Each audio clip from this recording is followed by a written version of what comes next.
So at the start of every new year, I like to set a couple writing goals for myself to push me forward in my writing journey. Now that 2023 is coming to an end, I'm going to look back at some of the writing goals I set at the beginning of this year and see how I did. My first goal was to finish my draft of Lakeside High. To be honest, I completely forgot I was working on Lakeside High at the beginning of this year, so yeah. In my defense, I think this goal was meant for me to finish a draft this year, and I did finish my draft for Europa. However, I definitely didn't finish the draft for Lakeside High, and if I'm being completely honest, I don't think I even worked on it this year, so definitely failed that one. My second writing goal for 2023 was to write a short story every single month. I did not do that one either. I did write over 12 short stories this year, I just wrote most of them during June and July. Do I get some partial credit for that?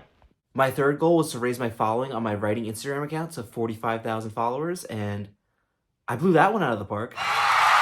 Of course, I hit the goal that doesn't necessarily require actually writing. In all seriousness, though, I am super humbled to have hit 50K on Instagram, and I couldn't have done it without all of you, so thank you so much for that. At number 4 for my 2023 writing-related goals, I have read 15 books. I read 6. And to be perfectly honest, 2 of those 6 were in the past 2 weeks, so yeah, I really dropped the ball on that one this year. It can be hard for me sometimes to read books. Even when I'm not in school, I really prefer to create rather than indulge. I will say, though, I have read a lot of short stories this year, so it's not like I'm not reading.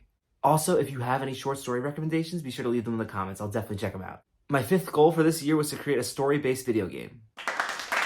I guess you can say I technically did complete this one because I did post something to a game jam that had a simple story with like a couple different endings. It was a humorous text-based game where your character woke up hungover and you had to navigate yourself to work. So I guess I passed this one, but I really wanted to do something bigger where I had an actual story-based game where you had a character to move and there were some different variables going on. I'm actually working on one right now where your character spawns in the middle of a room and they don't know who they are or what's going on, and they have to kind of navigate the room looking for clues and trying to get out and break the cycle. I'll definitely make a video on that once I finish that. But yeah, on top of writing, game development is also something that I'm really passionate about, and I'm looking to make a lot more progress in game development in 2024. Who knows, maybe I'll even make a game development channel this year because I already don't have way too much on my plate. My 6th and final writing goal for 2023 was to start a writing-based YouTube channel. If you told me at the beginning of the year that I'd have over 1,200 YouTube subscribers by the end of the year, I would not believe you, so nailed that one. That pretty much sums up how I did on my writing goals for 2023. I think the goals I set were pretty manageable, even the ones that I failed. I think I could have succeeded on if I put a little more effort into them. Let me know in the comments what were some of the goals that you either reached or fell short of in 2023. Thank you so much for watching. If you haven't already, please be sure to like this video and subscribe to my channel. It really helps me out.